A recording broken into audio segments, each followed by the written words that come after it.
Hi friends, வணக்கம். Welcome back to my channel. இன்றைக்கி நம்ம சேனலில் நான் ஷேர் பண்ணியிருக்க டிப்ஸ் எல்லாமே ரெகுலராக நம்மளோட லைஃப்பில் தேவைப்படக்கூடிய விஷயமாக தான் இருக்கும். கண்டிப்பாக வீடியோ ஸ்கிப் பண்ணாமல் பாருங்கள். இப்போ வாங்க நம்ம வீடியோக்குள்ளே போகலாம். இப்போ வாங்க நம்ம ஃபஸ்ட்டு டிப் என்ன அப்படின்னு பார்த்துடலாம். கிச்சனில் ரெகுலராகவே நம்ம யூஸ் பண்ணுற மிக்சியை நம்ம மிக்சி யூஸ் பண்ணினதுக்கப்புறமா அந்த ஒயரை கலட்டி ஒன்று மிக்சியை சுற்றி வச்சுருப்போம். அப்படி இல்லைன்னா பக்கத்தில் அப்படியே சுருட்டி வச்சுருப்போம் இல்லையா. ஸோ அந்த மாதிரி இல்லாமல் அந்த ஒயரை எப்படி கரெக்டாக சேஃப்டியாக நம்ம வைக்கிறது அப்படின்னு பார்த்தீங்கன்னா, ஒரு மெட்டல் வளையல் எடுத்துக்கோங்க. எடுத்துகிட்டு நம்மளோட மிக்சி ஒயரை இந்த மாதிரி சுற்றிக்கோங்க. இந்த மாதிரி சுற்றினதுக்கு அப்புறமா நம்மளோட வளையலை அதில் மாட்டி விட்டுடலாம். இந்த மாதிரி செய்கிறதுனால மிக்சியோட ஒயர் ரொம்ப சேஃபாகவும் இருக்கும். அதே சமயத்தில் கீழே கச்ச கச்சன்னு இருக்காது. ஸோ பாருங்கள், நான் மெட்டல் வளையலை போட்டுட்டு இந்த மாதிரி ஒரே ஒரு சுற்று மட்டும் சுற்றி விட்டுருக்கேன். சுற்றினதுக்கப்புறமா பார்த்திங்க அப்படின்னா அதை அப்படியே நம்ம பக்கத்தில் வச்சிடலாம். மிக்சிக்கு கீழே எப்போவுமே ஒரு பிளேட் வச்சுருக்கிற மாதிரி பாருங்கள்.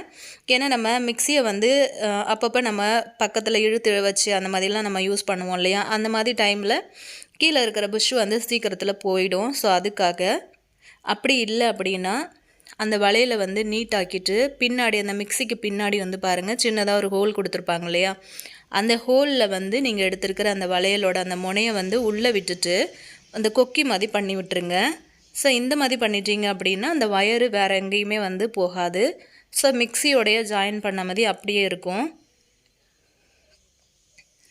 ஸோ இந்த டிப்பும் ரொம்பவே யூஸ்ஃபுல்லாக இருக்கும் அப்படின்னு நினைக்கிறேன். ஸோ கண்டிப்பாக ட்ரை பண்ணி பாருங்கள். இப்போ நம்ம அடுத்த டிப் என்னென்னு பார்க்கலாம். நம்ம வீட்டில் நான்வெஜ் சமைக்கிற டைம்லேயும் சரி, அப்படி இல்லைன்னா குட்டி குட்டியாக அந்த செவர் ஓரங்களில் கிச்சனில் பார்த்திங்கன்னா எறும்பு, பூச்சி, அதுக்கப்புறம் பார்த்திங்கன்னா கரப்பாம்பூச்சி இந்த மாதிரிலாம் வரும் இல்லையா. ஸோ இந்த மாதிரி டைமில் கொஞ்சமாக தண்ணியை சூடு பண்ணிவிட்டு கொஞ்சமாக பவுடர் சேர்த்துக்கோங்க. பவுடரை சேர்த்துட்டு நல்லா அந்த மாதிரி கொதிக்க விட்டு ஆற வச்சு எடுத்துக்கோங்க. அடுப்பு ஆஃப் பண்ணிவிட்டு நல்லா ஆறினதுக்கு பிறகு இதை ஒரு பிளாஸ்டிக் பாட்டிலில் சேர்த்துக்கலாம். நான் அந்த பிளாஸ்டிக் பாட்டிலோட மூடியில் இந்த மாதிரி சின்னதாக நம்மளோட பின்னு இருக்குது இல்லையா, அதை சூடு பண்ணிவிட்டு குட்டி குட்டியாக ஓட்டை மாதிரி போட்டிருக்கேன். ஸோ இந்த மாதிரி ஓட்டை போடுறதுனால மெல்லிஸாக இருக்கும். ஸோ நம்ம உள்ளே சேர்க்குற லிக்விடு நிறைய வேஸ்ட் ஆகாது. ஸோ பாருங்கள், நம்ம ரெடி பண்ண லிக்விடு நான் இதில் ஊற்றிட்டேன். ஸோ இதை நம்ம எங்கெல்லாம் யூஸ் பண்ணலான்னு பார்த்திங்கன்னா, கிச்சனில், பாத்ரூமில் எல்லாமே இந்த ஸ்ப்ரே யூஸ் பண்ணிக்கலாம். நைட்டு கிச்சன் க்ளீன் பண்ணிவிட்டு இந்த மாதிரியெல்லாம் பண்ணி விட்டுட்டிங்க அப்படின்னா கிச்சன் வாசமாகவும் இருக்கும். அதுக்கப்புறம் பார்த்திங்கன்னா பாத்ரூம் டைல்ஸ் எல்லாம் க்ளீன் பண்ணுறீங்க அப்படின்னா அந்த டைமில் கூட இந்த மாதிரி ஸ்ப்ரே பண்ணிட்டீங்கன்னா நல்லா எப்போவுமே நல்லா கமகமன்னு வாசமாக இருக்கும். பேட் ஸ்மெல் எதுவுமே வராது. ஸோ ட்ரை பண்ணி பாருங்கள்.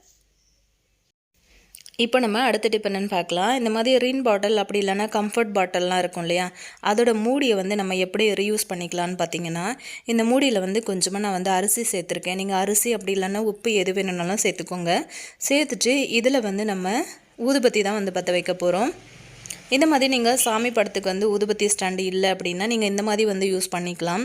கிச்சனில் கூட ரெகுலராகவே நீங்கள் சமைக்கிறதுக்கு முன்னாடி இந்த மாதிரி ஏற்றி வச்சிட்டிங்கன்னா நல்லா வாசமாக இருக்கும். அதே சமயத்தில் நான்வெஜ் எல்லாம் செய்கிறீங்க அப்படின்னாலும் இந்த மாதிரி ட்ரை பண்ணிங்கன்னா உங்களோட கிச்சன் நல்ல வாசமாகவே இருக்கும். ஸோ கண்டிப்பாக ட்ரை பண்ணி பாருங்கள். இப்போ நம்ம அடுத்த டிப் என்னென்னு பார்க்கலாம். இந்த மாதிரி மிக்சிலாம் பார்த்திங்க அப்படின்னா நம்ம யூஸ் பண்ணினதுக்கப்புறம் அதை அப்படியே வச்சுருவோம் இல்லையா. ஸோ அந்த மாதிரி வைக்கும்போது பார்த்திங்கன்னா நிறைய டஸ்ட்டு, பூச்சி அந்த மாதிரிலாம் ஏறுறதுக்கு கூட வாய்ப்பு இருக்குது. ஸோ அந்த மாதிரி இல்லாமல் இந்த மிக்சிக்கு சூப்பரான ஒரு கவர் ரெடி பண்ணலாம். ஸோ கவர் ரெடி பண்ணுறதுக்காக உங்கள் வீட்டில் இருக்கிற குழந்தைங்களோட பழைய டிஷர்ட்டு அந்த மாதிரி இருந்துச்சு அப்படின்னா எடுத்துக்கோங்க. எடுத்துகிட்டு நான் உள்பக்கமாக திருப்பியிருக்கேன். திருப்பிட்டு ஒரு ரப்பர் பேண்டு போட்டு 2 சுற்றியிருக்கேன். ரொம்ப டைட்டாக இருக்கிற மாதிரி சுற்றியிருக்கேன். இப்போ அதை அப்படியே திருப்பிட்டு நீங்கள் உங்கள் மிக்சிக்கு கவராக யூஸ் பண்ணிக்கலாம். இதே மாதிரி நம்மளோட சேனலில் கிரைண்டருக்கு எப்படி பழைய டிஷர்ட் யூஸ் பண்ணி கவர் போடுறது அப்படிங்கிற வீடியோவும் நான் போட்டிருக்கேன். ஸோ பாருங்கள், இப்போ நம்ம மிக்சிக்கு அழகாக கவர் போட்டுட்டோம். இப்போ நீங்கள் அரைச்சி முடிச்சிட்டிங்க அப்படின்னா அந்த மிக்சியை ஒரு தடவை தொடச்சிட்டு அதுக்கப்புறம் இந்த மாதிரி கவர் போட்டு வச்சிட்டிங்கன்னா ரொம்ப வருஷத்துக்கு நம்ம புதுசு போலவே நம்மளோட மிக்சி, கிரைண்டர் எல்லாத்தையுமே யூஸ் பண்ண முடியும். நம்ம ரொம்பவே காஸ்ட்லியாக விலை கொடுத்து வாங்கி வச்சுருப்போம் இல்லையா. ஸோ அதை சேஃப்டியாகவும் வச்சுட்டோம் அப்படின்னா ரொம்ப வருஷத்துக்கு மெயின்டைன் பண்ணலாம். ஸோ இப்போ நம்ம அடுத்த டிப் என்னென்னு பார்க்கலாம். இந்த மாதிரி ஜூஸ் பாட்டில் எல்லார் வீட்லேயும் கண்டிப்பாக இருக்கும் இல்லையா. ஸோ கொஞ்சம் பெரிய சைஸாக இருக்கிற பாட்டிலை எடுத்துக்கோங்க. இந்த மாதிரி எடுத்துகிட்டு ஒரு கத்தியை நல்லா சூடு பண்ணிவிட்டு இந்த மாதிரி கட் பண்ணிவிடுங்க. ஃபுல்லாக கட் பண்ணாமல் ஒரு சின்ன பார்ட் மட்டும் இருக்கிற மாதிரி விட்டு கட் பண்ணுங்கள். ஸோ நான் கட் பண்ணி காட்டுறேன். ஸோ இந்த மாதிரி வந்து நம்ம எதுக்கு பண்ணுறோம் அப்படின்னா சூப்பரான ஒரு ஆர்கனைசர் ரெடி பண்ண போகிறோம். பாருங்கள், நான் இந்த மாதிரி கட் பண்ணி எடுத்திருக்கேன்.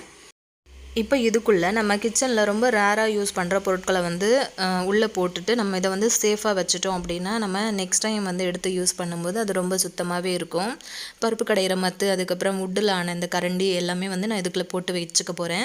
அதே மாதிரி நம்ம சப்பாத்தி தேய்க்கிறோம் இல்லையா, அந்த கட்டை கூட நம்ம இதுக்குள்ளே வந்து போட்டு வச்சிடலாம். என்னோட சப்பாத்தி தேய்க்கிற கட்டை வந்து கொஞ்சம் பெருசாக இருந்ததுனால என்னால் போட முடியலை. ஸோ உங்களோடது சின்ன சைஸில் இருந்ததுன்னா தாராளமாக போட்டுக்கோங்க. போட்டுட்டு இந்த மாதிரி ஒரு டபுள் சைடு டேப் போட்டு இதை வந்து ஒட்டி விட்டுருங்க. ஒன்ஸ் நீங்கள் வந்து எடுத்து யூஸ் பண்ணிவிட்டு திரும்ப அந்த டேப்பை அப்படியே ஒட்டிட்டு திரும்ப நீங்கள் வந்து வச்சிடலாம். ஸோ ட்ரை பண்ணி பாருங்கள். இப்போ நம்ம அடுத்த டிப் என்னென்னு பார்க்கலாம். வீட்டில் நம்ம வந்து அப்பப்போ வந்து பாயசம்லாம் அந்த மாதிரி பண்ணுவோம் இல்லையா, ஸோ அந்த மாதிரி பண்ணுற பாயசம் வந்து கொஞ்சம் கட்டி ஆகிடுச்சு, அதே சமயத்தில் கொஞ்சம் நீர்த்து போன மாதிரி இருக்குது அப்படின்னு நீங்கள் ஃபீல் பண்ணிங்க அப்படின்னா இதை வந்து சூப்பராக ஃப்ரெஷ்ஷாக மாற்றுறதுக்கு சூப்பரான ஒரு ஐடியா இருக்குது. என்ன அப்படின்னு பார்த்தீங்கன்னா, உங்கள் வீட்டில் இருக்கிற வாழைப்பழம் வந்து எடுத்துக்கோங்க. என்கிட்ட செவ்வாழை இருந்துச்சு, ஸோ நான் அது வந்து எடுத்திருக்கேன். ஸோ பாயசத்தோட அளவுக்கு ஏற்ற மாதிரி நீங்கள் வந்து பழம் எடுத்துக்கோங்க. நான் இன்றைக்கி பாதி பழம் தான் வந்து எடுத்திருக்கேன். ஸோ இதை வந்து ஒரு மிக்ஸி ஜாரில் சேர்த்துட்டு ஒரு 2 பல்ஸ் மட்டும் பண்ணி எடுத்துக்கோங்க. முடிஞ்சால் ஒரு பல்ஸ் கொடுத்து எடுத்துக்கோங்க. ரொம்பவே வந்து அரைப்பற்றக்கூடாது, கொஞ்சம் ஒன்றும் பாதியமாக இருக்கணும். பாருங்கள் இந்த மாதிரி. ஸோ இதை வந்து நம்மளோட பாயசத்தில் வந்து சேர்த்துடலாம். இந்த மாதிரி செஞ்சிங்க அப்படின்னா அதோட டேஸ்ட் வந்து வேறு லெவலில் இருக்கும். ரொம்ப ரொம்ப சூப்பராக இருக்கும். நீங்கள் வந்து அடுப்பில் வச்சு சூடெல்லாம் காட்ட வேண்டாம். இந்த வாழைப்பழத்தை மட்டும் நீங்கள் உள்ளே கலந்து விட்டுட்டு ஒரு 10 நிமிஷம் அப்படியே விட்டுட்டிங்க அப்படின்னாலே உங்களுக்கு கரெக்டான ஒரு பதத்தில் வந்துடும். ஃபஸ்ட்டு உங்களுக்கு நல்லா திக்காக இருக்கிற மாதிரி இருக்கும். அதுக்கப்புறம் நீங்கள் அப்படியே வச்சிட்டிங்க அப்படின்னா அதுக்கப்புறம் வந்து பார்த்திங்கன்னா ரொம்ப தண்ணி, அதாவது ரொம்ப தண்ணியும் இல்லாமல் கரெக்டான ஒரு கன்சிஸ்டன்சியில் உங்களுக்கு கிடைக்கும். டேஸ்ட் வந்து பார்த்திங்க அப்படின்னா அட்டகாசமாக இருக்கும். கண்டிப்பாக நீங்கள் ஒரு தடவை ட்ரை பண்ணிட்டீங்க அப்படின்னா கண்டிப்பாக அதை தான் ஃபாலோ பண்ணுவீங்க. கண்டிப்பாக ட்ரை பண்ணிங்க அப்படின்னா எனக்கு மறக்காமல் கமெண்ட் செக்ஷனில் சொல்லுங்கள். செம்ம டேஸ்ட்டாக இருக்கும், புதுசாக நல்ல ஃப்ரெஷ்ஷாக இருக்கும். ட்ரை பண்ணி பாருங்கள். இப்போ நம்ம அடுத்த டிப் என்னென்னு பார்க்கலாம். நைட்டில் நம்ம செய்கிற சப்பாத்தி வந்து பார்த்திங்கன்னா மிச்சம் ஆகிடுச்சு அப்படின்னா இந்த மாதிரி ஒரு இட்லி பாத்திரத்தில் தண்ணி சேர்த்துட்டு இந்த மாதிரி நல்லா கொதிக்கும் போது சப்பாத்தியை வச்சிட்டிங்க அப்படின்னா உங்களுக்கு நல்ல ஒரு 10 நிமிஷம் மூடி விட்டுருங்க. உங்களுக்கு நல்ல சாஃப்டாக பஞ்சு போல் உங்களுக்கு சப்பாத்தி வந்து ரெடி ஆகிடும். இதே மாதிரி நீங்கள் இட்லி, அதுக்கப்புறம் வந்து பரோட்டா, இடியாப்பம் எல்லாத்துக்குமே வந்து ட்ரை பண்ணலாம். ரொம்ப ரொம்ப சாஃப்டாக புதுசாக செஞ்ச சப்பாத்தி மாதிரியே இருக்கும். ஸோ கண்டிப்பாக ட்ரை பண்ணி பாருங்கள். இப்போ நம்ம அடுத்த டிப் என்னென்னு பார்க்கலாங்க. இந்த மாதிரி ராகி சேமியாலாம் ரொம்ப சாஃப்டாக உதிரியாக எப்படி பண்ணுறதுன்னு பார்க்கலாம். நிறைய பேருக்கு வந்து பார்த்திங்கன்னா ராகி சேமியா பண்ணும்போது கொஞ்சம் வந்து ஹார்டாக இருக்கிற மாதிரி, வேகாத மாதிரிலாம், இல்லைன்னா சில நேரத்தில் குழஞ்சி போன மாதிரிலாம் இருக்கும் இல்லையா. கொஞ்சமாக சுடு தண்ணி எடுத்து, அதாவது வெதுவெதுப்பான சூட்டில் ஒரு 10 நிமிஷத்துக்கு ஊற வச்சுருங்க. ஊற வச்சதுக்கு பிறகு அதை திரும்ப எடுத்து வடிகட்டிடுங்க. வடிகட்டிட்டு இந்த மாதிரி ஒரு இட்லி பாத்திரத்தில் வந்து சேர்த்துக்கோங்க. சேர்த்துட்டு ஒரு 10 நிமிஷத்துக்கு அதை மூடி வச்சுருங்க. 10 நிமிஷத்தில் பார்த்திங்க அப்படின்னா நல்லா வெந்திருக்கும். இந்த மாதிரி உருட்டினீங்கன்னா நல்லா இந்த மாதிரி உருண்டு வரும். ஸோ இதை எடுத்து நம்ம தனியாக ஆற வச்சிடலாம். அதுக்கப்புறம் எப்போவும் நம்ம சேமியாவுக்கு தாளிப்போம் இல்லையா, நீங்கள் என்னென்னலாம் வந்து சேர்த்து தாளிக்கிறீங்களோ அந்த மாதிரியே சேர்த்து தாளிச்சுக்கோங்க. தாளிக்கிற டைமில் வந்து முடிஞ்சால் ஒரு தக்காளியும் வந்து சேர்த்துக்கோங்க. தக்காளி சேர்த்துட்டு நீங்கள் மசாலா சேர்க்குறதுனால நல்ல ஒரு கலர் கிடைக்கும். தக்காளி சேர்க்குறதுனால உங்களோட சேமியா வந்து நல்லா சாஃப்டாக வந்து வரும்.